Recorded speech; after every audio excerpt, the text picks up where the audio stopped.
Hi there, welcome back. My name is Abby Flynn. I'm a broker associate with Ketchum Realty Group. Probably by this time in the game, if you're actively looking for a house, you've already gotten your pre-qualification letter and you've already picked out your agent.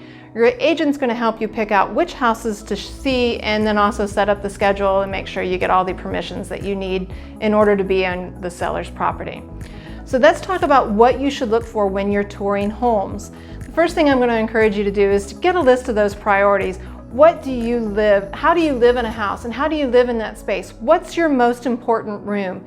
And make sure that you keep those priorities when you're looking at the house. I have seen buyers walk through a house and it is beautifully staged and everything is gorgeous and they want to make an offer on it because it's just beautiful and perfect, but it has a really small kitchen and they told me that the kitchen is the most important room to them. It's fine to change your mind, just make sure that you're willing to give that up, and in the long term, this is a competitive market. If you want that house, be ready to negotiate for that house. Next thing I'm going to encourage you to do that is if you're kind of interested in the house, start keeping a list of all the questions that you're going to want answers to. You're going to have 2 weeks to figure it out, and that 2 weeks doesn't start until after you've signed that contract, but keep a list of those questions, especially if anything that's going to be a deal breaker for you. Next thing I'm going to say is when you're walking through the house, use all 5 senses. It's hard to do, especially we're seeing a lot more of those video walkthroughs during COVID. So it's where you really need to trust your agent. We saw a house that was absolutely beautiful. The gardens were gorgeous. Every room was beautifully staged. But when you walk into the back of the house, there was this horrible smell of cat or dog, something. Didn't smell good. But it's hard to tell, and use all 5 senses. And when you're looking around, look for the broken bricks. Look for the stair-step breaks in the drywall, especially if it's coming around a door or a window. Those are all things that are going to tell you how well that house has been maintained by the seller. Next thing I'm going to encourage you to do is don't break the bank.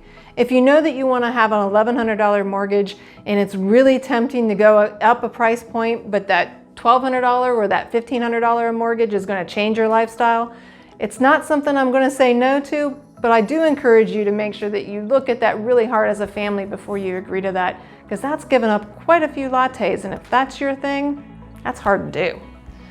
Next thing I'm going to say is that when you're touring homes, please remember to leave feedback. The sellers are hoping that you give them feedback that will help them sell their house. At some point, you're probably going to be in those sellers' shoes. And it's just a courtesy to the other agents that we leave feedback especially when we can. When you have decided that that's a house you think you want to make an offer on, start doing your research. There's a lot of information that's available out there publicly, and I can help you point you in the right direction, especially if you're in the Leon County area, on where to find that information. I've had buyers who absolutely did not want any death to have taken place in that house. And that can be a difficult thing to research. It's not something that we're required to disclose, but it is something that a quick trip to a law enforcement agency can help you answer for yourself.